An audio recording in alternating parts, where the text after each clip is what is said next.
Bonsoir. Alors, comment ce projet de film retraçant une partie de votre vie est-il né? Eh ben, écoutez, c'est vrai que c'était assez inattendu. Je m'attendais pas du tout à un jour, recevoir, cet appel des producteurs, me disant qu'au départ, ils voulaient, faire un film plutôt fictif sur la place de la musique classique, justement dans un quartier populaire en Seine-Saint-Denis. Et ils ont essayé d'inventer l'histoire et puis petit à petit, rapidement, ils se sont rendus compte que ça servait à rien d'inventer l'histoire puisqu'il y avait une histoire vraie, une belle histoire vraie qui existait. Et c'est comme ça qu'après, le scénario s'est orienté sur, mon parcours, celui de ma sœur jumelle Fatouma et puis après, donc, qui a abouti à la création de l'Orchestre Divertimento. Et donc, c'est un projet qui a mûri pendant quelques années et on a tourné le film en 2019. Alors, qu'est-ce que vous avez ressenti finalement devant ce film qui évoque vos débuts, votre jeunesse, beaucoup d'émotions, je suppose, en se rendant compte de tout le chemin qui a été parcouru?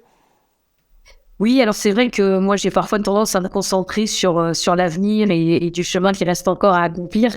En effet, ça a permis de voir, de réfléchir à tout ce parcours et puis aussi, en effet, à mettre en lumière ce parcours avec les difficultés que c'est, en effet, de décider qu'on est jeune, qu'on est une jeune femme, de devenir chef d'orchestre et aussi face parfois aux idées reçues qu'on peut avoir sur des personnes qui grandissent dans des, quartiers populaires comme ça a été mon cas. Par rapport justement à votre parcours que l'on découvre dans le film, émaillé d'humiliation parfois, de mépris de classe, de misogynie, de racisme. Et tout ça est aussi évidemment ponctué de moments de bonheur. Comment vous retracerez un petit peu tout ça? Comment vous l'avez vécu? Même si on peut avoir, on peut être mis en lumière, on peut avoir des succès, et ben qu'en fait, le parcours est loin d'être évident et qu'il y a beaucoup d'embûches et en même temps, c'est aussi un film, même si on a toutes ces difficultés, qui est un film qui est, malgré tout assez optimiste et qui permet aussi à toutes les personnes et particulièrement les jeunes de s'autoriser à rêver, de s'autoriser, de grandes ambitions et qu'avec notre travail, on a toujours des résultats. Donc c'est vrai que c'était déroutant, mais en même temps, c'est pour la bonne cause et avant tout, aussi, c'est un film qui parle de musique, donc un film grand public avec autant de musique, c'était aussi un pari réussi et ne serait-ce que pour ça, j'en suis très heureuse. C'est vrai que c'est d'actualité, cela reste difficile pour une femme encore aujourd'hui d'être chef d'orchestre. Pourquoi, selon vous?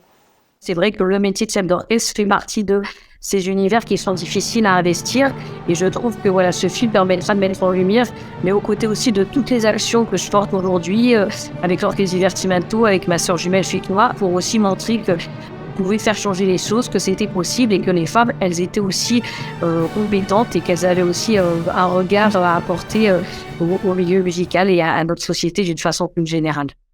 Ce film permet aussi de mettre en avant la démocratisation de la musique classique qui est, il faut le redire, mais vraiment l'un de vos combats.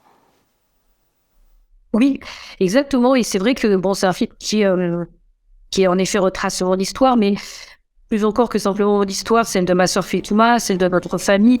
Elle permet aussi de montrer que c'est un milieu qui en effet souffrait et parfois souffre encore de certaines traditions, de certaines conventions. On pense que la musique symphonique, elle n'a sa place que dans les grandes salles de concert, mais ça montre aussi que la beauté, la puissance, la richesse de cette musique, elle peut fédérer des personnes très différentes et qu'elle a aussi sa place en milieu urbain, en milieu rural, en milieu carcéral.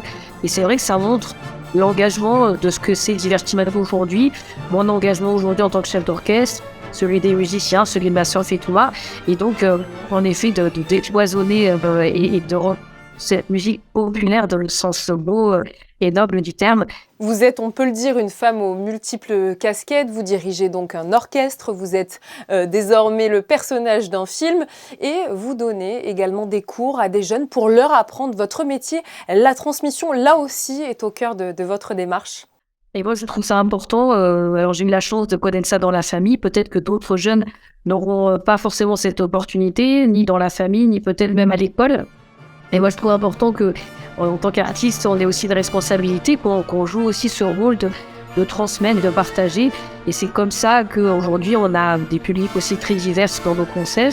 Et justement, avec ma sœur Fitouma, on a créé une académie qui s'appelle l'Académie Divertimento, qui permet justement à beaucoup de jeunes partout en France de pratiquer la musique, d'intégrer un orchestre professionnel le temps d'un concert, de plusieurs projets, pour les amener aussi à croire dans leur potentiel, à quelque part cultiver ce potentiel et puis aussi à comprendre que dans la vie il y a aussi une exigence à avoir, qu'il faut aussi travailler, que des valeurs qui sont importantes dans la vie et donc Pour moi, je ne voyais pas exercer mon métier de chef d'orchestre autrement qu'en étant évidemment dans les salles de concert, mais en étant aussi très engagé dans la transmission. Et ça me tient à cœur de continuer cet engagement encore aujourd'hui. Merci beaucoup à vous, Zaya Ziwani. Merci.